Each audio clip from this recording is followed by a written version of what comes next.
I think the best example of that is the cod liver. Yes. Which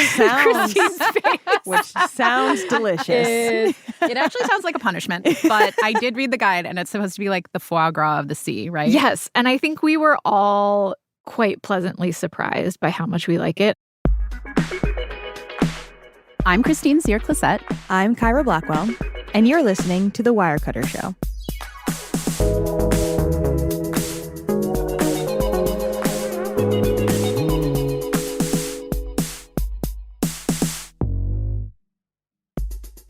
Hi. Hello. Okay, Christine, today we're talking about tinned fish. Ooh la la. Tinned fish. Tell me more. Well, I'm really bringing this up to you because I just want to set the stage for you to really hop in your soapbox and talk about how you missed out on making millions in this area. Kyra, you heard me. I feel seen. Yes, I feel that I should have jumped on the tinned fish bandwagon a few years ago. Mm-hmm. It's become so popular. You're seeing tinned fish at a lot of specialty shops at places like Whole Foods. It's becoming much more of a delicacy that people in the United States are eating. And I come from a commercial fishing family. I grew up canning tuna at home. So cool. Yes, it's the best tuna. And I feel like, what the heck? Why didn't I come up with this idea back in the 90s? I could have been selling tinned fish at...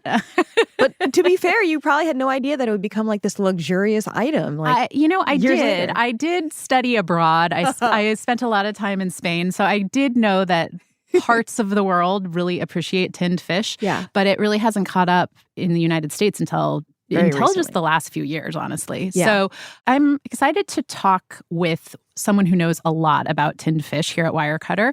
Marguerite Preston is our editorial director who oversees all of our kitchen coverage, and she has written our guide to tinned fish, which is an excellent guide. That guide has 24 recommendations. Yeah, it has a lot of recs. I can't believe that means that the kitchen team had to have tasted a lot of fish to still end up with that many. So they have everything from anchovies and mackerel to things like canned tuna, salmon, canned mussels. They even just published a separate guide focused just on canned sardines. Yeah. And because apparently we are completely bonkers for tinned fish over here at Wirecutter, I should also mention that Marguerite was in a really fun YouTube video recently where she tries out a bunch of tinned fish on camera. So you can see some of the cans we actually talk about in this episode on that video. It's part of a new taste test series that Wirecutter just launched on YouTube. After the break, we're getting into the details of what the uninitiated should know about tinned fish, the best ways to serve it, and some of the most delicious cans that our kitchen team found. We'll be right back.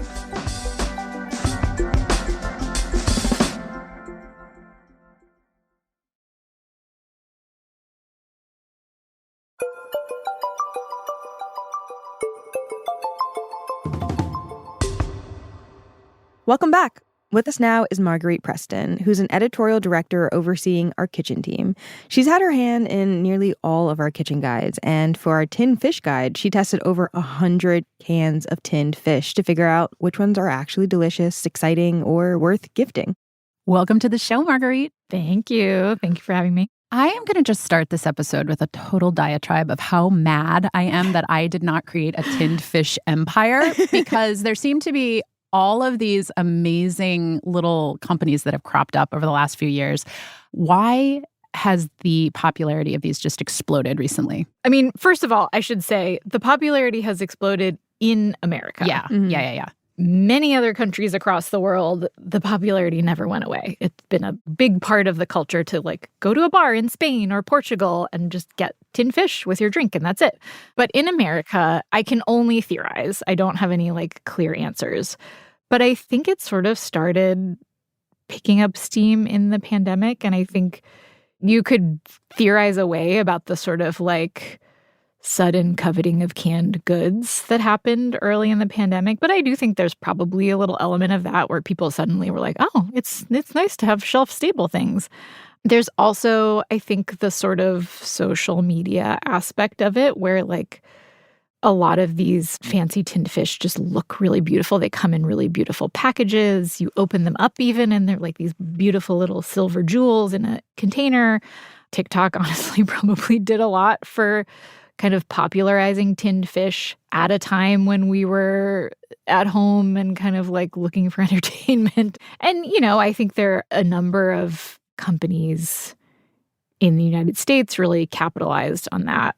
Like Fishwife is one of the big ones, that's right? The really big one, yeah. But, again, a lot of this stuff is like actually from Spain and Portugal, and the packaging is beautiful, but it's been around for decades. Right. My TikTok was just full of these beautiful women in these beautiful marble kitchens, and they had tinned fish and like caviar and chips. And it looked so luxurious. I could totally see the hype. And it's like good for you too. Fish is good for you. Good for your skin, your nails, your hair. Your brain. High protein, all of that. Yeah. So to be clear, for this particular guide, you guys weren't just testing your quote unquote boring tinned fish, right? No like tuna in water or anchovies just to slap on top of a pizza. These are the ones that are kind of more fancy, but there's still so many to pick from. So how did you guys manage to narrow it down? Okay, so first of all, I object to anything being boring. Object? I think canned tuna is pretty boring. Okay, like your basic bumblebee, whatever, sure, kind of boring. But there is really lovely, like plain sardines, really lovely plain tuna out there. We just didn't test those because we were like, that's its own world. And that could be its own guide. For this guide, I think for the sort of like first covers that we did of tinned fish, I did want to kind of capture that moment where people were interested in the kind of like fun, fancy stuff that you could have at a party or whatever. So I did really focus on that. But outside of that, I really wanted to kind of, there's a gazillion things out there and I had to narrow it down, but I wanted to sort of capture variety both in sort of the types of fish and also the country of origin. Mm-hmm. Then I spent a lot of time looking at, there are like retailers that sell just hundreds of different kinds of tinned fish. Wow. So I spent a lot of time just kind of looking at those, getting a sense of what the big brands were from other countries, getting a sense of sort of like what the ranges of types of fish. Like, the big ones are your sardines, your tuna, your mackerel, even salmon. But then you guys also tested things like mussels or... Trout is another one that's like very common. Things like octopus and squid. Yum. You guys were also kind of testing for... I don't know, the beautification of these cans too, right? Because you want to be able to maybe gift them or have something that's just nice and it doesn't feel boring when you're eating it at home. Yeah, I almost thought of and approached this guide as kind of like one of our gift guides. Most of our taste tests were actually comparing apples to apples, basically, and we're doing these really close side-by-side comparisons. This one, I was just more looking for variety and delight and something that you would want to like bring as a host gift or open up and serve as a pretty spread. So that meant looking at the packaging, paying attention to how it looks when you open it up, how easy it is to eat on its own. Not all of these are easy to eat on their own. So you have these different categories in the guide. I think you have 3 main categories of the tinned fish. I think there's the sardines and mackerel, right? Then you have the tuna, the salmon, the trout. And then you have the ones you just mentioned, the sort of the mollusks, the oysters, the clams, the dreaded squid for me. Are there some that are more approachable for the uninitiated? I guess for like beginner level, where would you point people to start? I would start with the trout, the tuna, the salmon. Compared to like sardines and mackerel, they're a little less oily. You're also getting a fillet in the tin. You're not, when you get a sardine, it's like the whole fish minus the head. Yeah. The bones are in there. The guts, not all the guts, but just some of the guts. Just a little bit of the guts. Can you eat the bones? I never know. Yes, you can eat the bones. Yeah. Oh. Some people pick them out, but you can totally eat. They get pretty soft in the canning process. They're just a little bit crunchy. Trout, I think, is maybe one of the best. It's like a really mild, light fish. We have some really great trout options. If you're like fish wary, that's where I would start. And then from there, if somebody knows that they are cool with something a little fishier, like they don't mind those flavors, would you point them? Mackerel can be pretty fishy. Yep. Yeah. So these oilier fish, the sardines and the mackerel. Yeah. Which can be really lovely and like fresh tasting.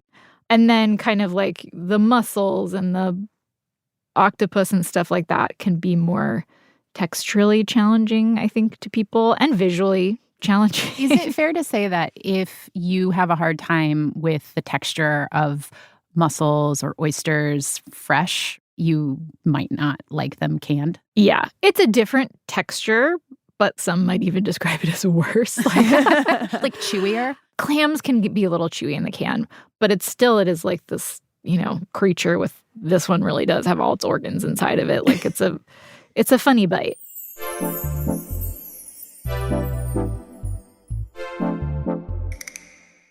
So a lot of the tin fish that we recommend in this guide are kind of expensive. Some can be over $30 for a can, which is a lot.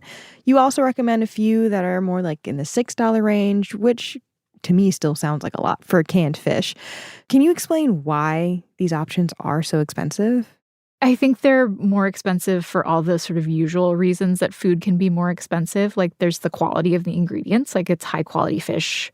If you think about, you go to a fishmonger, you go to like a nice grocery store and you buy a fresh fish, like they're expensive. So there's that. Also, a lot of these are being hand packed. It's not just some factory kind of like pumping fish into a can. It's these little like really old school canneries where there are people that are individually cutting the fish and carefully placing them into the can so they look really beautiful.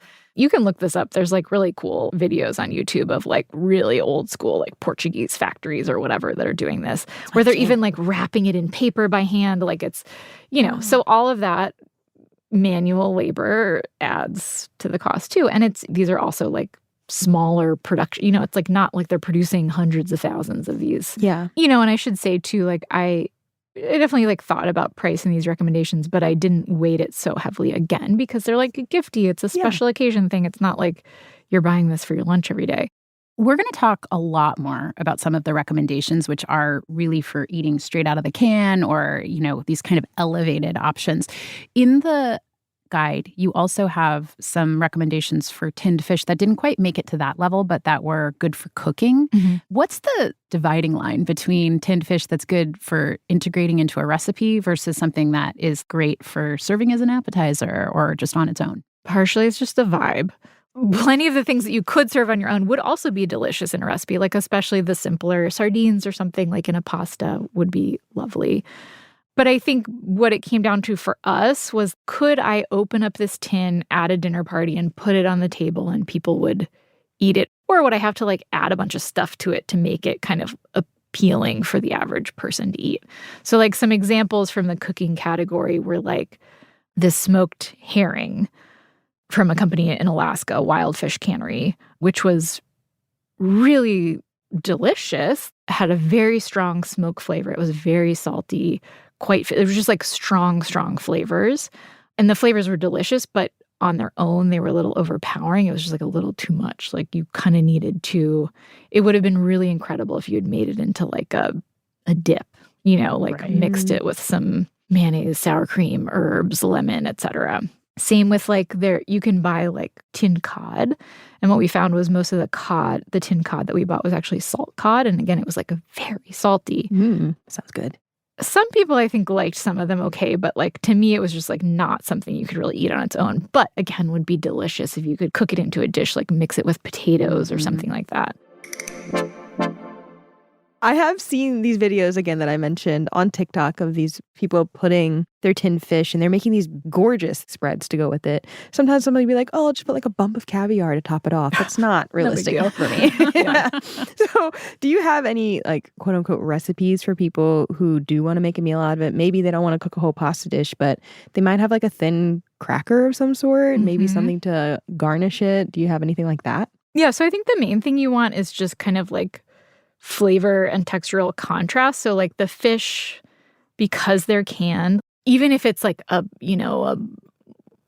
mackerel with lemon or something like that, which we tried and recommend, like the lemon flavor is going to be more of the floral, rindy lemon flavor than that kind of like bright acidic thing. Fish is always good with lemon. So like a nice little like squeeze of like fresh lemon or some kind of acid, a little hot sauce, that kind of thing is great. And then freshness. They taste delicious, but they've been sitting in a can. So like chopped up fine herbs, like to add a little green, like visual contrast, the green, and then also the kind of like fresh flavor. Also for some of these come in like a nice creamy sauce and like really don't need anything. But for other ones, you might want to add a little kind of creaminess to it. I really like just mayonnaise. The spread you're describing to me sounds a little bit like you're having friends over and you have an appetizer. You would traditionally put out a cheese board with maybe some salami and olives and stuff. Is this something you would actually like tuck into that spread? Like, would you put a canned fish in with your other items on the cheese board? Yeah, I mean, I wouldn't. I think I would make my own little fish board. Separate like board. Yeah. I don't know if I'd have fish and cheese commingling together on the plate.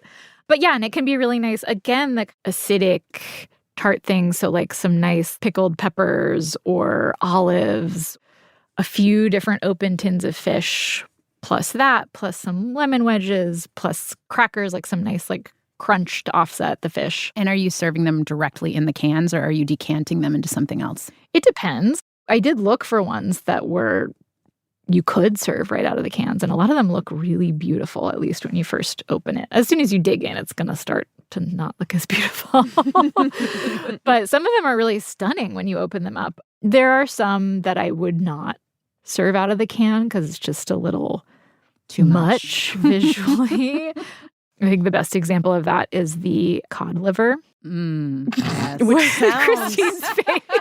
sounds delicious. It actually sounds like a punishment, but I did read the guide and it's supposed to be like the foie gras of the sea, right? Yes. And I think we were all quite pleasantly surprised by how much we like it. It is this very kind of like fatty liver. Texturally, it's very soft.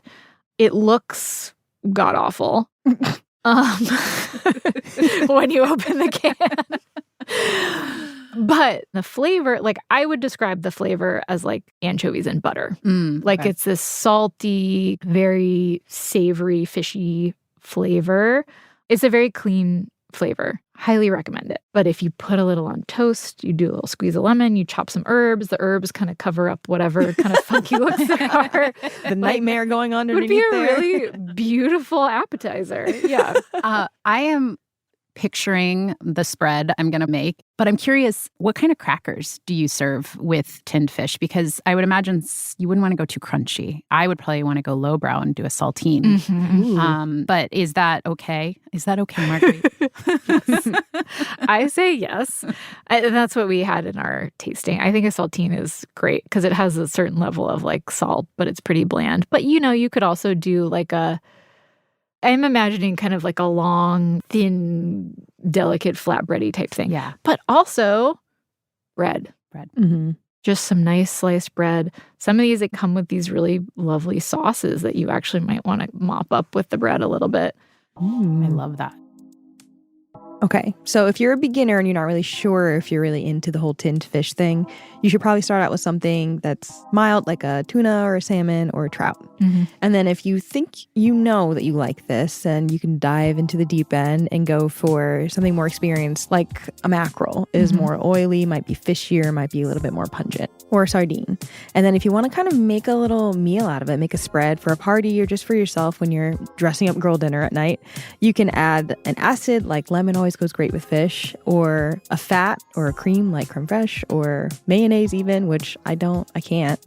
But if you want to, go ahead. If you like tuna salad, you will like mayonnaise with fish. I love it. And don't forget the heat, the hot sauce. Yes, the hot sauce. The hot sauce. Always the hot sauce. Yes. That sounds great. After the break, we're going to talk to Marguerite about a few of her personal favorite picks from the guide and what to look for on a label when you're browsing the canned seafood aisle, and a quick lightning round about some of her hottest tinned fish takes. Be right back.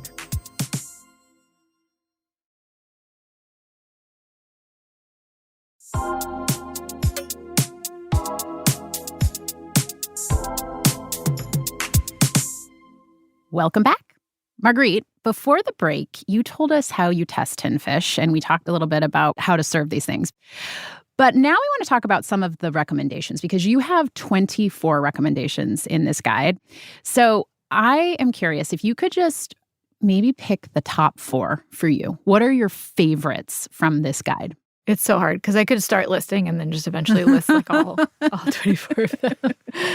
One of my all-time favorites is this one. It's from a company, ABC Plus, which is Portuguese. And they make this trout and curry sauce. Ooh. The trout is really nice. It tastes really fresh. It's just like a beautiful trout. But then the curry sauce is like this thick, creamy sauce, and the curry flavor is like so vibrant and fresh. Like it's a little bit spicy. Like all the spices taste really fresh and bright. It is so good. You could easily just eat the whole can. I would put it over rice for lunch. Ooh. The challenge is that it's a very expensive. It's one of the more expensive. Come on, give it to us. How much is it? Expensive is it? I would have to look up exactly how much it is. I think it's like $18. It's like guess $18. it's like something like in the $20 range. Yeah. Dang. So it's not, you want to be like, this is like a perfect lunch. I'll just tote it to the office and like, sure, but it's like a little piece of fish. So what's your experience with this fish? Why would you buy it for yourself? As a treat for myself, to eat the whole thing for lunch. Okay.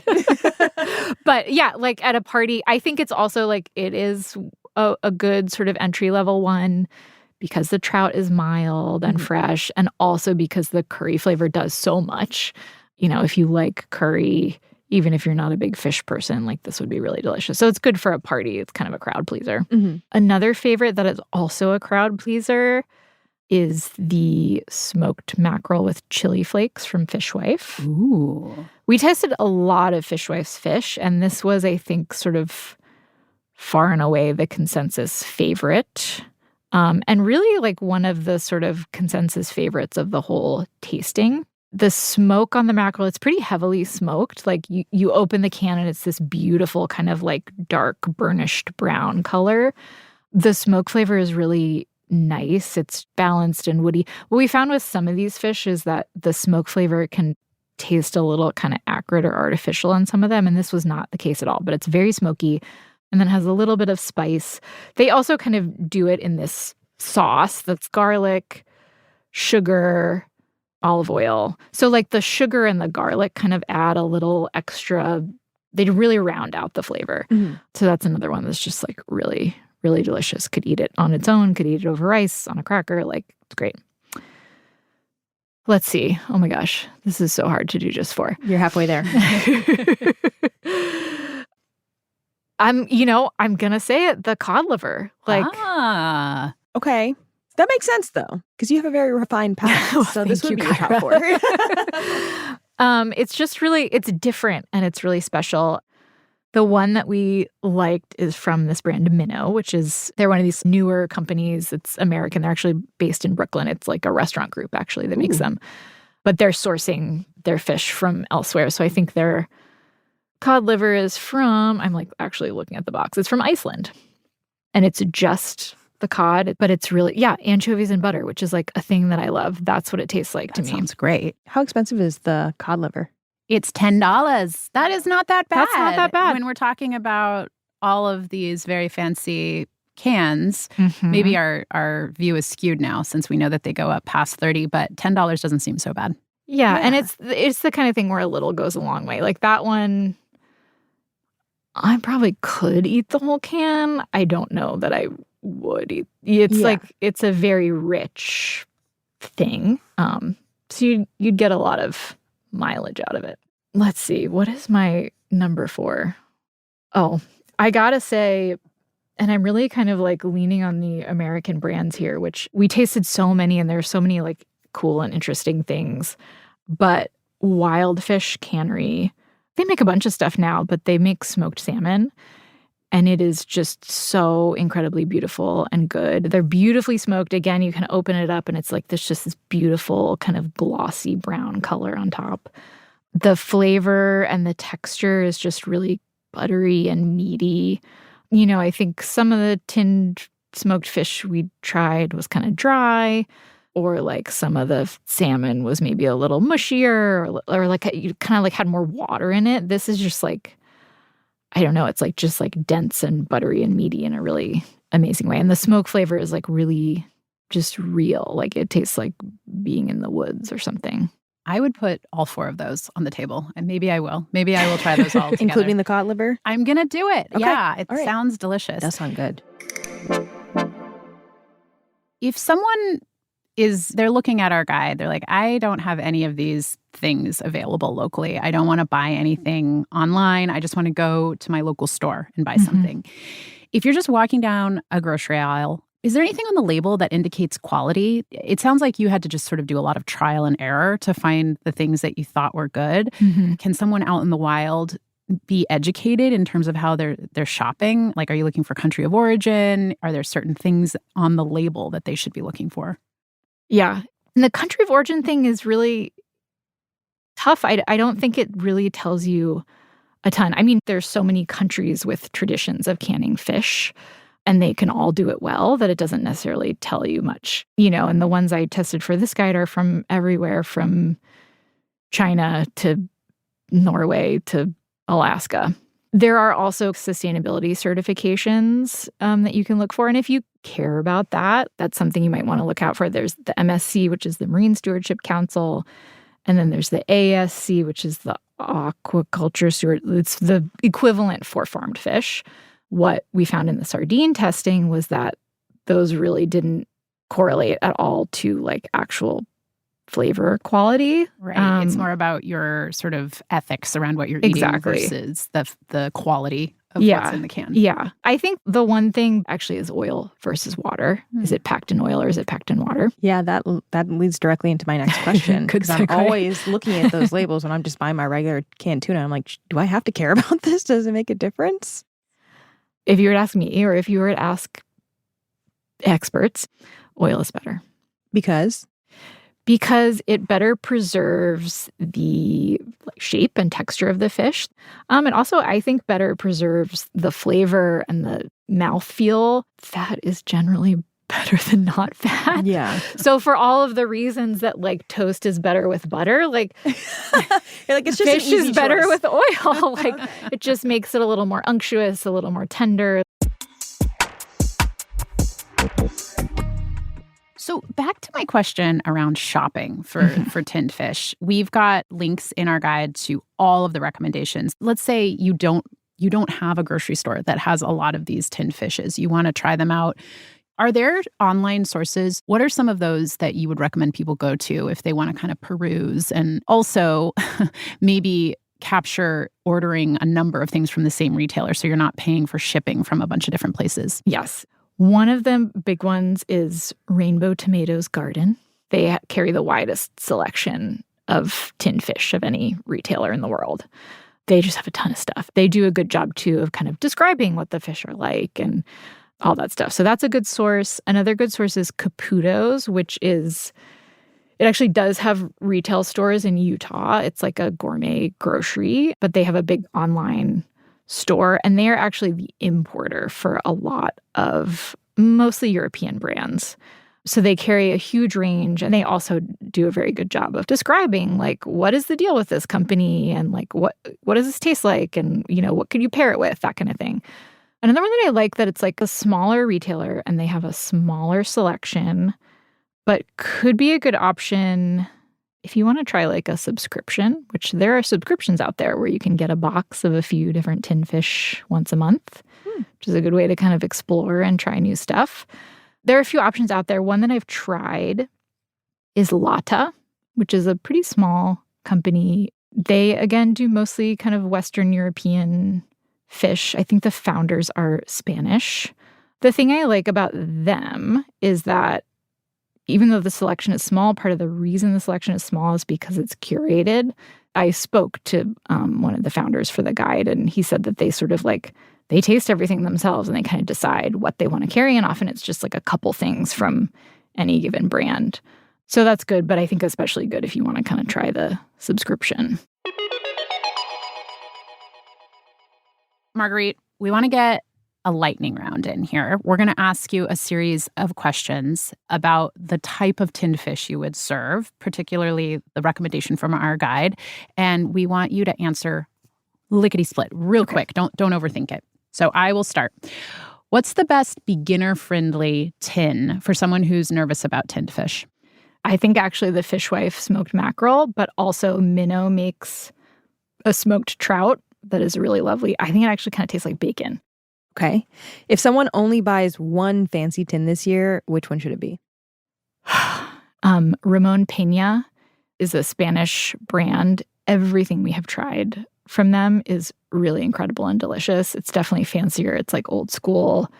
anything from them. What's the most underrated type of tinned fish? Cod liver. What about the most overrated? I like the fishier flavors. So I think tuna. There's some really lovely tuna out there, but I want more oily fish. Would you eat tinned fish that's past its expiration date? Yes. How long after the expiration date? It might depend on the can and the fish, but I will tell you this. Vintage sardines, tinned fish. No. You can buy sardines that have a vintage, that have the year that they were. Like a wine? Yes, exactly. And people collect them. But do they eat them? And they eat them. What? And there is a school of thought that sardines, I think it's especially sardines and tuna, canned in oil, get better with age. I'm so skeptical. Flavor develops, the texture develops, the bones kind of melt away.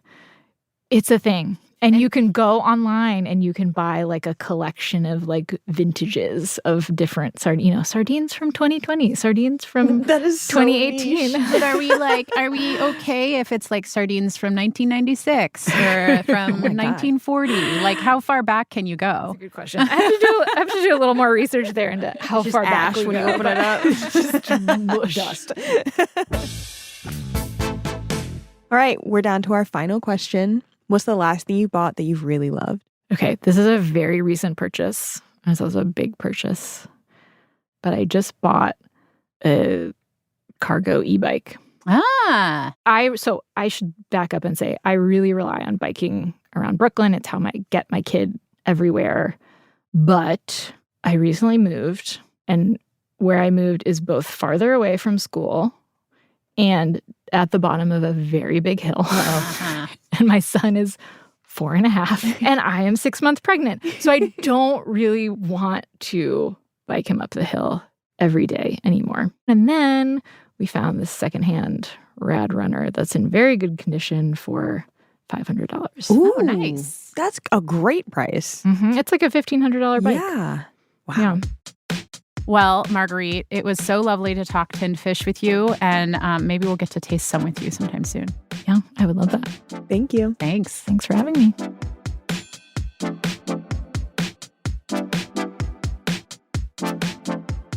All right. Tinned fish. Kyra, what are you thinking? What are you sold? I'm really sold on this Yeah. fish. I like tinned fish, but I'm not really going to go out and buy it specifically. Like if I pass it in the store and it looks good, maybe. I do have to say that Fishwife, the mackerel, does look good. Looks affordable for my price range. And most importantly for me, it looks accessible because I've definitely seen it at my local grocery store. Yeah, I think it's becoming more and more available.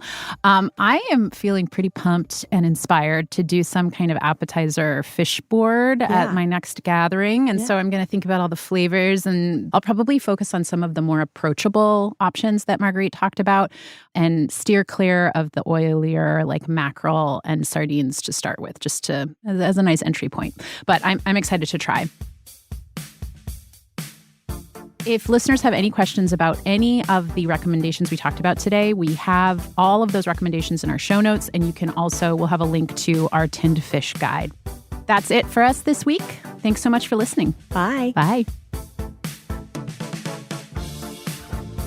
The Wirecutter Show is executive produced by Rosie Guerin and produced by Abigail Keel.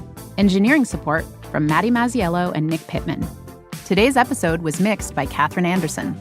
Original music by Dan Powell, Marian Lozano, Rowan Nemisto, Katherine Anderson, and Diane Wong. Cliff Levy is Wirecutter's deputy publisher and general manager. Ben Fruman is Wirecutter's editor-in-chief. I'm Christine Cyr-Clisette. I'm Kyra Blackwell. Thanks for listening.